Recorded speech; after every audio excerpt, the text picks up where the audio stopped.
আসসালামু ভিউয়ার্স, আপনারা কেমন আছেন? আলহামদুলিল্লাহ আমি অনেক ভালো আছি।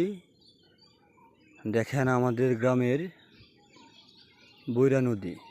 এই নদীতে আমরা আমাদের শৈশবকাল কেটেছে।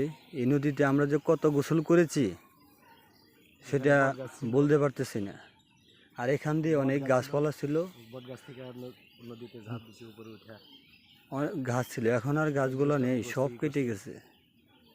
এই গাছগুলা আমাদেরকে ছায়া দিছে। পরন্ত বিকালে কত আড্ডার সময় কাটিয়েছি সেটা বলা বাহুল্য।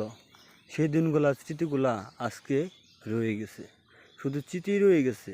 মানুষগুলা যার যার মতো কর্মস্থলে চলে গেছে। আমাদের শৈশবকাল এখান দিয়েই কেটে গেছে। এই যে পানিটা কমে গেছে, এখন বর্ষাকালে ভরে যায়। বৈরা নদী তো এখন আর নদীটা চাপা হয়ে গেছে। আগে অনেক বড় ছিল, এখন অনেক নদীগুলা চেপে গেছে, মাটি ভরাট হয়ে গেছে। তো সবাই ভালো থাকবেন। সবাইকে শুভ বিকেল, পরন্ত বিকালের শুভেচ্ছা। আসসালামু আলাইকুম।